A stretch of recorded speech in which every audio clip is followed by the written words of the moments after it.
श्री स्वामी समर्थ. नमस्कार सर्वांना. स्वागत आहे तुमचं माझ्या यूट्यूब चॅनलमध्ये. तू सुख करता तू दुःख हरता विघ्न विनाशक मोरया. गणपती बाप्पा मोरया. गणपती बाप्पांच्या नामस्मरणाने अवघे जीवन मंगलमय होते. अशा या गणपती बाप्पाला समर्पित संकष्टी चतुर्थी 3 जुलैला येत आहे. श्री गणेशाच्या पूजेला खूप महत्त्व आहे आणि संकष्टी चतुर्थी आल्यानंतर भक्तांचा उत्साह दुप्पट होतो. नुकताच जुलै महिना सुरू झाला आहे आणि या महिन्याच्या सुरुवातीला संकष्टी चतुर्थी आलेली आहे. या संकष्टी चतुर्थीला खूप विशेष महत्त्व आहे. ही संकष्ट चतुर्थी 3 जुलै शुक्रवार या दिवशी साजरी केली जाणार आहे. 3 जुलै शुक्रवार संकष्टी चतुर्थीच्या दिवशी तुम्ही उपवास नाही केला तरी चालेल, परंतु मुलांसाठी तुम्हाला हा एक उपाय करायचा आहे. 7 लवंगाचा हा एक असा प्रभावी उपाय आहे. हा उपाय करायचा आहे. मुलं जर का तुमचं ऐकत नसतील, हट्टी असतील, कामात यश येत नसेल, अभ्यास करत नसतील, शिक्षणात प्रगती होत नसेल, अडचणी येत असतील किंवा व्यवसायातील अडथळे दूर होत नसतील, नोकरीत प्रगती होत नसेल, तर हा उपाय आपण मुलांसाठी करायचा आहे. मुलं मोठी असतील तर मुलांकडून हा उपाय करून घ्या. मुलांना स्वतःला करायला सांगा.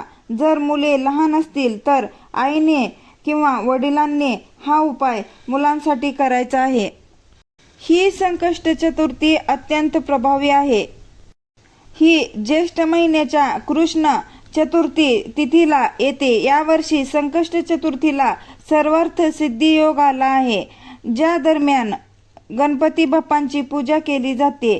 या दिवशी सकाळी लवकर उठून गणपती बाप्पांची पाण्याने किंवा पंचामृताने अभिषेक घालून घ्यायचा आहे. नंतर पूजा करून घ्यायची आहे. गणपती बाप्पांना हळदी, कुंकू, अष्टगंध, अक्षदा, दुर्वा, जास्वंदाचे फूल अर्पण करायचे आहे. गूळ खोबऱ्याचा नैवेद्य दाखवायचा आहे. उपवास केला असेल तर संपूर्ण दिवसभर उपवास करा. रात्री चंद्रोदय झाल्यावर चंद्राचे दर्शन घेऊन गणपती बाप्पांची आरती करून नैवेद्य दाखवा, मगच उपवास सोडा. आता हा उपाय आपण बघणार आहोत. हा उपाय अत्यंत प्रभावी आहे आणि हा उपाय मुलांसाठी प्रत्येकाने करायचा आहे. जर का अडचण असेल किंवा सुतक असेल तर हा उपाय तुम्हाला करता येणार नाही. हा उपाय दिवसभरात केव्हाही करू शकता. उपाय करण्याच्या अगोदर आपल्या देवघरात असलेल्या गणपतीची आपल्याला पूजा करून घ्यायची आहे. त्यानंतर ज्या वेळेस तुम्ही हा उपाय करणार आहात त्यावेळेस देवघरात धूप दीप प्रज्वलित करून घ्यायचा आहे. बसायला आसन घ्यायचं आहे आणि त्यानंतर तुम्हाला हा उपाय करायचा आहे.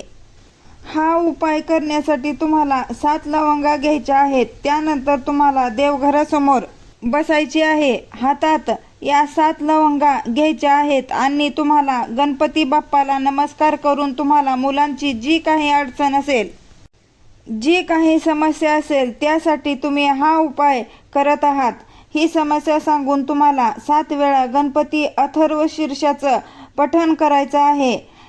आता ही सेवा झाल्यानंतर तुम्हाला ह्या लवंगा एका डबीत ठेवायच्या आहेत आणि 1 लवंग तुम्हाला तुमच्या मुलाला खायला द्यायची आहे.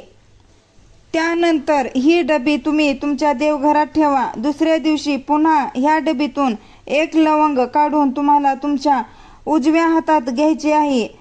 देवपूजा झाल्यानंतर तुम्हाला हा उपाय करायचा आहे. 1 वेळा मनात गणपती अथर्व शीर्ष म्हणायचं आहे आणि ती लवंग पुन्हा तुमच्या मुलाला खाऊ घालायची आहे. असं तुम्हाला रोज 7 दिवस 7 लवंग तुम्हाला खाऊ घालायचे आहे. मुलगा जर का मोठा असेल तर हा उपाय तुम्ही मुलाला करायला सांगू शकता. यामुळे मुलाच्या कामातील अडथळे दूर होतील, मुले अभ्यास करतील, व्यवसायातील नोकरीतील अडथळे दूर होतील, शिक्षणात प्रगती होईल, ज्या अडचणी असतील त्या अडचणी दूर होतील. या दिवशी गणपती बाप्पांना दुर्वा, लाल फुले, मोदक अर्पण करा. ओम गण गणपतये नमः.